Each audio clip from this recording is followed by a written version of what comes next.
Okay, morning. This is the long run day. Now it's actually -4 and what we 7 a.m. So it's going to be between -4 and -1 for at least the next 4 or 5 hours. So this will be the coldest run that I've done at distance.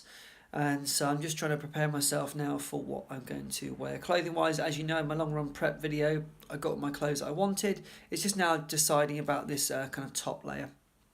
I've got a relatively kind of thin running fleece, which should be absolutely fine, should be adequate, because we're not running at a great speed anyway, and it's something that's well within my limits of comfort, and so it should be absolutely fine to wear that. I'm not going to get completely overheated, and as I say, the temperature is not going to actually improve a huge amount in the next few hours anyway, so it's not like I'm going to be caught out and suddenly find myself under the beautiful sun. That's not going to happen till at least early afternoon. So just prepping those last couple of things, and then we'll hit the road.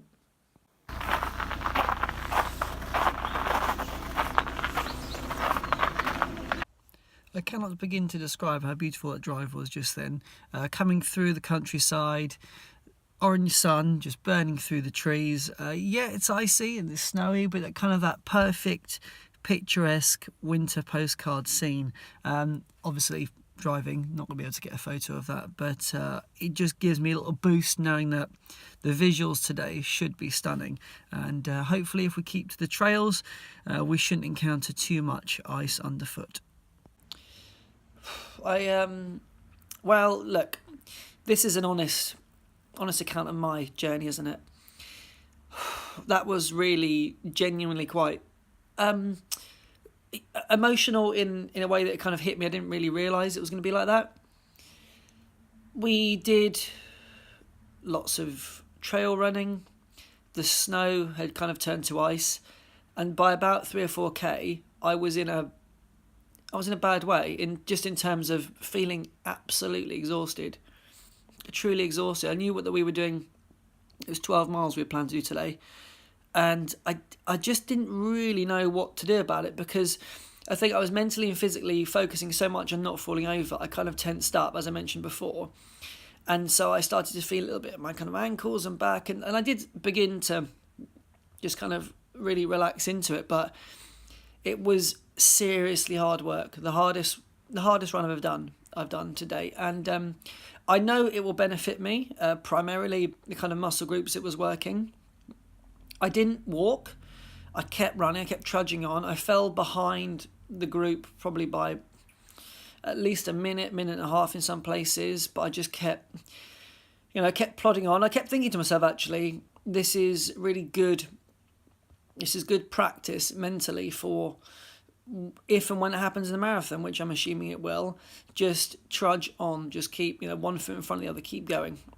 And that quote I've mentioned before, which is remember tomorrow, which I can never say. I always try and say the word remember and I fumble, and I just kept thinking, you just keep one foot in front of the other, forget everybody else.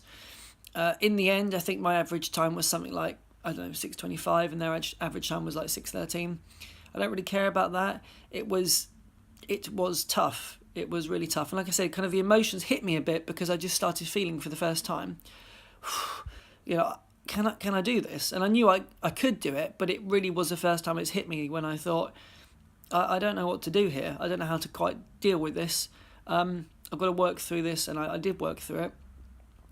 And then I got home in the door, and I could barely walk. It was, again, this is the first time it's happened to me. I was in a bad way. I just thought, oh my, this is new territory. I don't know how to. I don't really know what to do. Am I supposed to crawl? Yeah, I got in the bath, Epsom salts and all of those things, and just warmed up. The reason why I didn't record this video straight away is because I probably would have had a little cry. Not because I feel upset, it's just that weird thing that comes over you, where you're like, that was wild. I mean, we all agreed it was hard work. Not one of us said that was a breeze. We all said that was a challenge, a real challenge. Like I said, I take a lot from it. I take a huge amount from it. Mentally, I work through it. Physically, clearly, I just need to work on a lot of things. I wasn't fit enough. uh, it's also, again, I'm happy to take advice on it. I just didn't feel like I wanted to drink. I took one of the gels on board. I had two with me. I didn't take the second gel. I had my Tailwind. I just didn't feel like I wanted it. And so when we started the run, it was actually -5. When we ended the run, almost 2 hours later, it was still -3. And we were in the woods. So you can imagine we had hardly any sunlight on us. It Lots of just for me today. So I'm feeling better now. I'm looking at the foam roller, and I know we're not going to be friends today. I know we're going to have a bit of a falling out later on. But yeah, so look, it's honest. That was emotional. That was incredibly hard work for me. The hardest run that I've ever had to do. I got through it. I've kind of overcome that sense of... I think I got emotional because I kind of felt like I was maybe letting myself down. And I'm just not used to not being able to keep up with those group activities. I'm normally fine, like I find it comfortable. Today it was uncomfortable, and today I was really kind of fighting to stay in the race. But I did, and I can be proud of myself, but yeah, there it is. It was tough today. I don't know how I'm going to be feeling tomorrow, but we'll just keep it really easy and on the flat tomorrow.